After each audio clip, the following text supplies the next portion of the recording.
24 नवंबर 2009। यह ऐसा दिन है जब एक 26 वर्ष का लड़का नट्टी पट्टी गेम में 27 घंटों तक फंसा रहा और 27 घंटों में उसकी बहुत ही दर्दनाक तरीके से मौत हो गई। इस वीडियो को कमजोर दिल वाले ना देखें वरना उन्हें अनकंफर्टेबल फील हो सकता है। अब कहानी शुरू करते हैं। ये कहानी है जॉन एडवर्ड की, जो अपने ऑफिस से छुट्टी लेकर कुछ दिन के लिए घर आया था। उसका घर अमेरिका के यूटो शहर में स्थित है। जब वह घर आया तब उसके घर वाले इस वेकेशन को और भी इंजॉयबल बनाने के लिए नट्टी पट्टी केव एक्सप्लोर करने की सोचते हैं। नट्टी पट्टी एक केव है जो कि अमेरिका में स्थित है। यहाँ की सरकार ने इसे बैन किया है, लेकिन कुछ रूल फॉलो करने पर अप्रूवल पास हो जाता है। जैसे यहाँ जाने के लिए कई दिन पहले अथॉरिटी परमिशन लेना पड़ता है और दूसरा, टीम में 2 एक्सपीरियंस रहना आवश्यक है। जॉन की टीम में वो और उसका छोटा भाई जॉर्ज बचपन में केविंग किया करते थे, इसलिए उन्हें केविंग के बारे में थोड़ी बहुत नॉलेज थी, इसलिए उनका अप्रूवल पास हो जाता है। उन्होंने 24 नवंबर का डेट फिक्स किया। 24 नवंबर को सुबह वो वहाँ पहुँचे और थोड़ी देर तैयारी करने के बाद पूरा परिवार केव में एंटर हुआ। सब कुछ ठीक चल रहा था तो जॉन और जॉर्ज डिसाइड करते हैं कि वो केव के द बर्थ कैनल वाले पार्ट में चलेंगे। द बर्थ कैनल केव का वो पार्ट है जो इतना टाइट और घुटन भरा है कि एक्सपीरियंस भी जाने से पहले कई बार सोचते हैं। जॉन और जॉर्ज ने अपना मैप निकाला, देखा था बर्थ कैनल के बाद एक स्मॉल टर्न लेने का पूरा मौका मिलेगा। यही सोचकर वो रूट में जाने लगे, लेकिन ये उनकी सबसे बड़ी गलती थी, क्योंकि वो जिस रूट में जा रहे थे असल में वह द बर्थ कैनल था ही नहीं और उन्हें इनके बारे में कोई आइडिया नहीं था। वो आगे चलते गए, रास्ता बहुत ही चैलेंजिंग था। हालांकि जॉन हेल्दी था, इसलिए वह अपने बॉडी को डिफरेंट मूव करते हुए आगे बढ़ता गया। जैसे जैसे जॉन आगे बढ़ रहा था केव और भी टाइट होता जा रहा था। उसे लग रहा था कि वो द बर्थ कैनल में है और आगे चलकर एक स्मॉल टर्न लेने का पूरा मौका मिलेगा। ये बहुत ही चैलेंजिंग होता जा रहा था। उसके पास वहाँ से टर्न लेने का भी ऑप्शन नहीं था। वो रॉक के सहारे आगे बढ़ता ही जा रहा था। वो डाउन ऑफ डायरेक्शन की ओर मूव कर रहा था, इसका मतलब एग्जैक्ट नीचे की ओर। तो उम्मीद था कि आगे स्मॉल टर्न लेने का ऑप्शन जरूर मिलेगा। तभी अचानक वह तेजी से नीचे गिरने लगता है और हाथ को पत्थर पर लगाकर किसी तरह रुकता है और चिल्लाकर कहता है, जॉस तुम यहाँ मत आओ। यह कहकर वह फिर से आगे की ओर बढ़ने लगता है। उसे अपने हेडलैम्प से आगे एक होल दिखाई देता है। फिर जॉन के अंदर एक उम्मीद जागती है, लेकिन ये जॉन की सबसे बड़ी और आखिरी गलती होने वाली थी। वो आगे बढ़ता है और अपना शरीर उस होल में डाल देता है। जैक्टी वो जिस होल में जा रहा था वो अननोन थी। अब वह टनल के एंडिंग पॉइंट पर पहुंच चुका था और एक बात, वह अब साइड डाउन पोजीशन में था, मतलब कि सर नीचे और पैर ऊपर और करीब 70 डिग्री एंगल में मुड़ा हुआ भी था। वह खुद को ऊपर पुश करने की कोशिश करता है, लेकिन उसका एक हाथ यूजलेस पोजीशन और दूसरा हाथ चेस्ट की ओर था। वह रॉक के सहारे खुद को पुश करने की कोशिश करता है, लेकिन इसे जल्दी ही रियलाइज हो जाता है कि अब वह मूव नहीं कर सकता। पीछे उसका भाई जॉस भी उस जगह आ गया। उसे जॉन की आवाज सुनाई दे रही थी। जॉस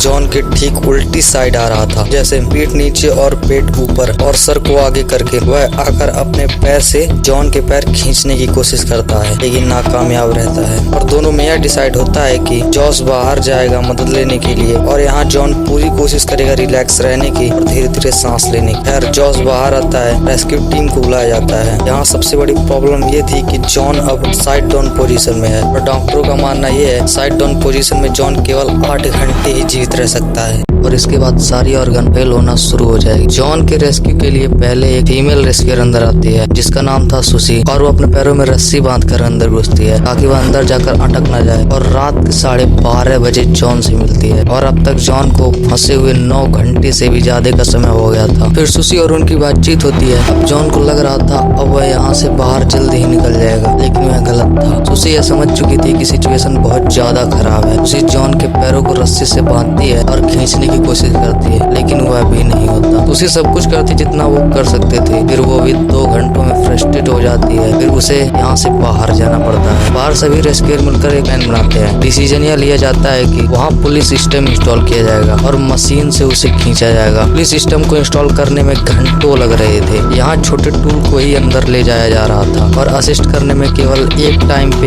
एक ही आदमी अंदर जा सकता था और उस पर्सन को कद में छोटा और फ्लेक्सिबल भी होना जरूरी था ताकि वो अच्छे से क्रॉस कर पाए। कोई सिंपल सिचुएशन नहीं था। एक पुल इंस्टॉल करने में घंटों का समय लग जा रहा था। इसी दौरान जॉन से बात करके उसे रिलैक्स रहने की कोशिश भी की जा रही थी। जॉन को वहाँ अटके हुए अब तक 12 घंटे हो चुके थे। उसका 90 किलो का शरीर अब ग्रेविटी से लड़ रहा था और धीरे धीरे उसकी सांसें रुक रही थी। पूरी रात यहाँ बिताने की वजह से उसके पैर काम करना बंद कर दिए थे। रेस्क्यू और जॉन की फैमिली को जॉन को ऐसी हालत में देखना बहुत ही दर्दनाक था, लेकिन वो भी हेल्पलेस थे और ड्रिल करते हुए रेस्क्यूअर भी डेजोस्ट हो रहे थे। और अब इतना टाइम बीतने के बाद जॉन के पास एक वाइड टेलीकॉम सिस्टम लगाया जाता है और दूसरी साइड जॉन की वाइफ एमिली उससे बात कर रही थी। जॉन अपनी वाइफ को दिलासा देता है, मैं जल्द यहाँ से बाहर निकलूंगा और सब कुछ नॉर्मल हो जाएगा। अब तक शाम के 4 बज चुके थे। जॉन के यहाँ फंसे हुए 18 घंटे बीत चुके थे और पुलिस सिस्टम भी लग चुका था और मूव करने के लिए तैयार था। एक रेस्क्यू जिसका नाम रेयान था वह केव में जाता है और जॉन के पास पहुँचता है। रेयान सबसे पहले जॉन के लेग को ठीक करता है, फिर वो उसके पैरों को रस्से से बांध कर खींचता है, लेकिन जॉन के पैर को बहुत ज्यादा दर्द हो रहा था। वह जब भी खींचता जॉन उसे रुकने को कहता क्योंकि इसके नर्वस अल्ट्रा सेंसिटिव हो चुके थे। फिर वो दोनों कुछ टाइम के लिए रुक जाते हैं। फिर थोड़ी देर बाद रेयान उसे खींचता है। अब ऐसा लग रहा था पुलिस सिस्टम अब काम कर रहा है। जॉन अब इतना ऊपर उठ गया था कि वो अब रेयान को देख सकता था, उसे आई कांटेक्ट कर सकता था। और फिर रेयान जॉन को पीने के लिए एनर्जी ड्रिंक देता है। ये सब करते करते लगभग 19 घंटे बीत चुके थे और इसे बहुत अफेयर्ड भी लग रहा था। हालांकि थोड़ी सफलता तो मिल रही थी, लेकिन अब भी इससे निकलना बहुत मुश्किल था। फिर रेयान डिसाइड करता है कि वह जॉन के दोनों पैरों को तोड़ देगा। फिर एक ऐसी चीज होती है जिसके बारे में कोई सोच भी नहीं सकता था। पुलिस सिस्टम फेल हो चुके थे। वोल्ट जो जॉन के ऊपर ड्रिल किया गया था, रॉक से वो सीधा निकल जाता है और रेयान के सर पर जाकर लगता है, जिससे रेयान बेहोश हो जाता है और जॉन जो आधा ऊपर उठ चुका था वो फिर से स्लीप होकर नीचे गिर जाता है। इसके बाद अब जॉन का कोई रिस्पॉन्स भी नहीं आ रहा था। ये मूवमेंट जॉन की